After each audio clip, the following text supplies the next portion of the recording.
Welcome back to the COC 201 training series. In this module, we're going to focus all about the COC NoFA. So NoFA stands for Notice of Funding Availability, and the COC NoFA competition is an annual process by which the COC applies to HUD for funding. So the NoFA competition provides funding for the homelessness-related work in the COC. COC funding can only be used for specific types of projects. COC funds are distributed on an annual basis, and each year HUD is releasing the NoFA that basically launches what's called the COC program competition. So the COC has to submit a consolidated application to receive funding, and basically that's an application where the COC is providing a lot of detailed information about the work they've been doing to address homelessness. The collaborative applicant, which in Eastern PA COC is DCD, is the entity that's responsible for submitting the application on behalf of the COC. And DCD contracts with Diana T. Myers and Associates, DMA, for a lot of the COC related work. So the COC NoFA competition basically consists of two major parts. The first part is that you have to submit individual project applications for all renewal and new projects. So any project that the COC wants to fund has to be submitted to HUD. And then HUD executes individual contracts with each of those programs. So that's part one, is those project applications. Part two is the COC's consolidated application, which is basically how the COC is telling HUD about the work the COC has been doing over the previous years to address homelessness. And HUD judges your consolidated application on a number of different criteria, which we'll get into in a later slide. After submitting, HUD will review your consolidated application, and each COC receives a score. The higher the COC scores, the more program funding the COC is eligible for. That includes both new projects and renewal projects. Sometimes there's bonus funding available through the COC competition to have new projects, or sometimes HUD has a specific focus for the bonus funding. We'll talk about that in a bit. All applications are submitted through HUD's online system, which is called eSnaps, and each COC has a cap on how much it can request from HUD. The general timeline that we're following for the COC competition is, first, there's a registration process which signals that the NoFA process has started, and every COC has to go into that eSnap system and basically register for the competition. Typically, this happens in January.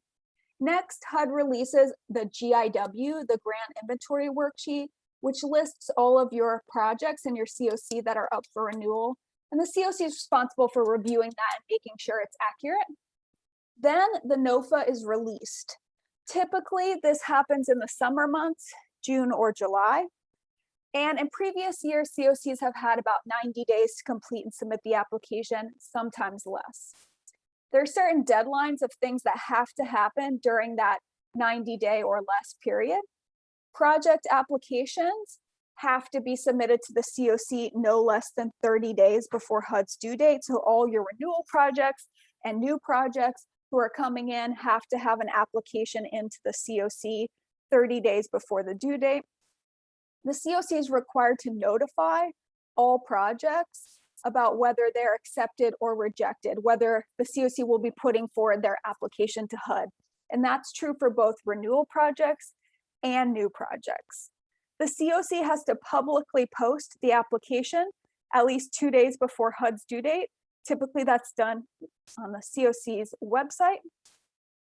And then your application, which is your consolidated application, your priority list, which is all the projects that the COC wants to fund in ranked order, as well as all those individual renewal and new applications have to be submitted in the eSnap system by HUD's deadline.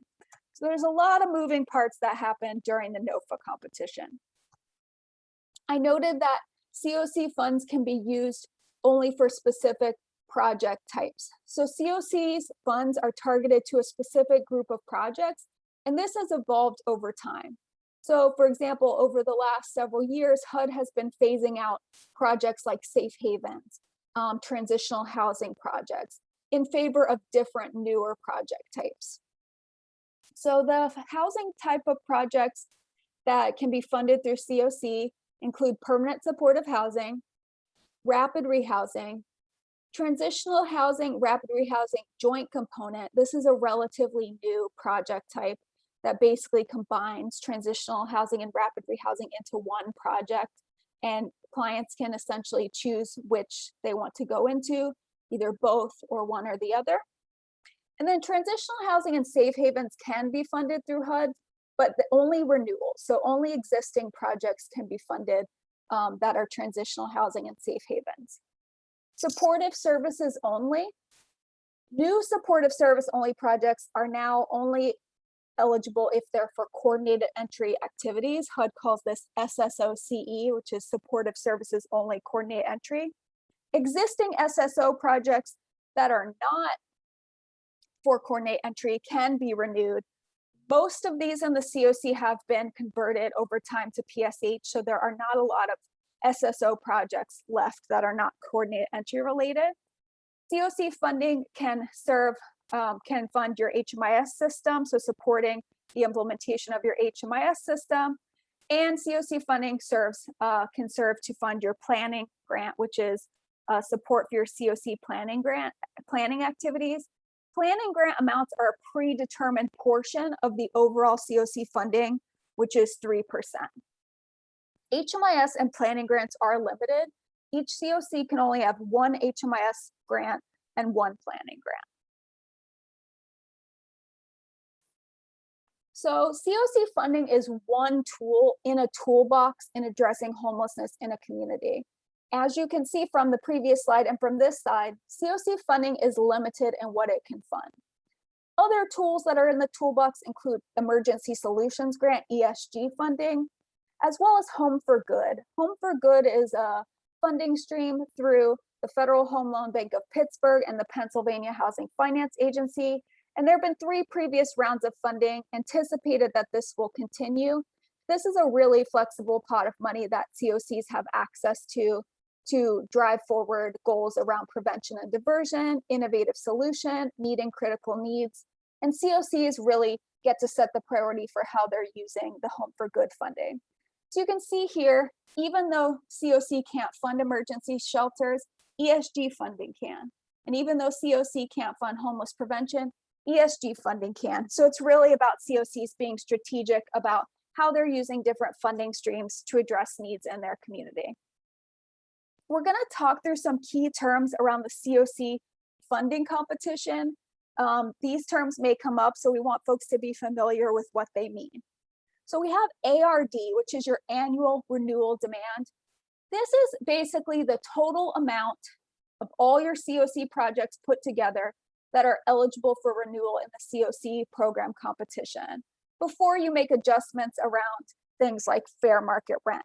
So basically, this is the total amount of funding the COC needs to renew all existing projects. PPRN stands for preliminary pro rata need. This is basically a formula that HUD uses. It's the amount of funds a COC could be eligible to receive based upon what geographic areas the COC claims. So what part of Pennsylvania does the Eastern COC claim?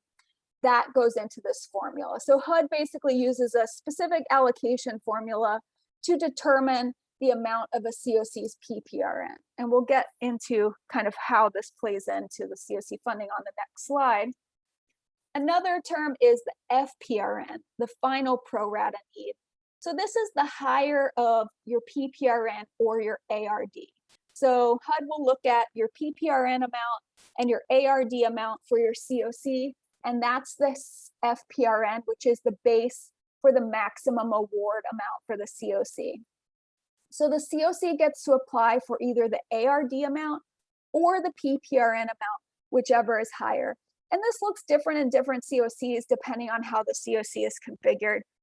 In a later slide, we'll show you exactly what this means in the Eastern PA COC in terms of dollar amounts, which I think is an easier way to look at it.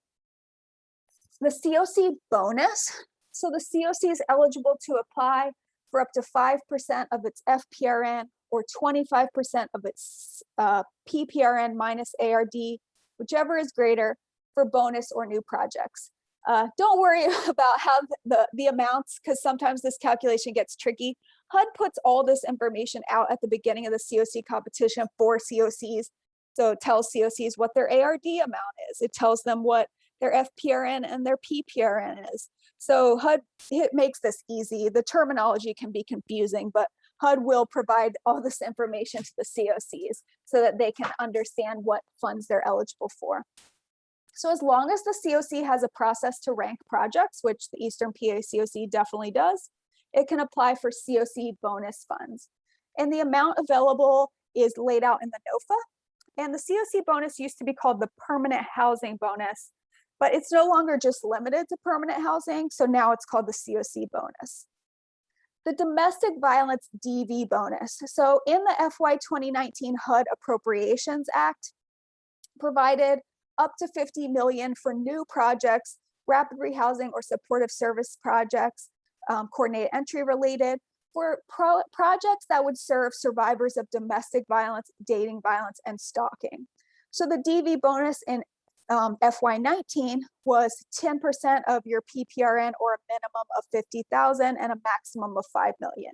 So COCs were eligible for a good pot of money related to domestic violence. And this is a competitive pot of money. COCs have to submit applications and HUD scores them, and that goes into whether a COC will get the DV bonus. DV bonus projects are limited to serving survivors of domestic violence, dating violence, and stalking. There is money appropriated in the 2020 and 2021 Appropriations Act for the DV bonus. So we're not sure exactly what the amount will be, but we do anticipate this money being available in future funding rounds. The planning grant and the planning project. So mentioned before that all COCs are eligible for funds for planning, and these are 1-year grant terms and 1 year of funding. So the COC has to renew this annually. The maximum available amount for the COC planning project is 3% of your Fprn or $1.25 million, whichever is less. COC planning projects are not ranked.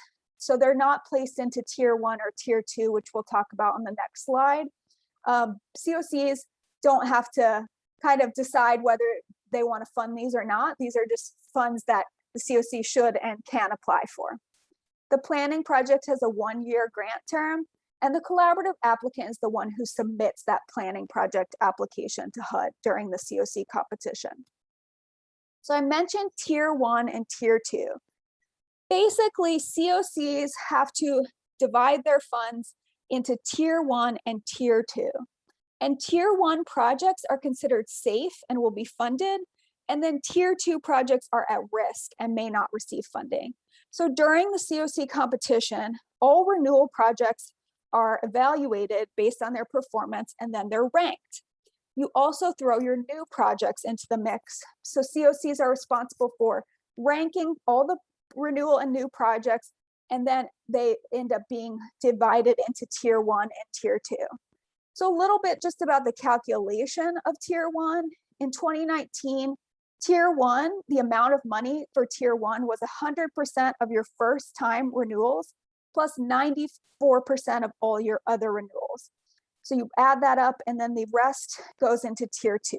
So you don't need to worry about this as much because there is a HUD formula for this. But basically what it means is that most of your projects will be safe. They'll be in tier 1, but there will be projects that end up being ranked at the bottom. And this could include renewal or new projects. And those projects are not necessarily safe. It depends how the COC performs. Depending on how the COC performs, that is how much money your COC is going to get to fund your tier 2 projects.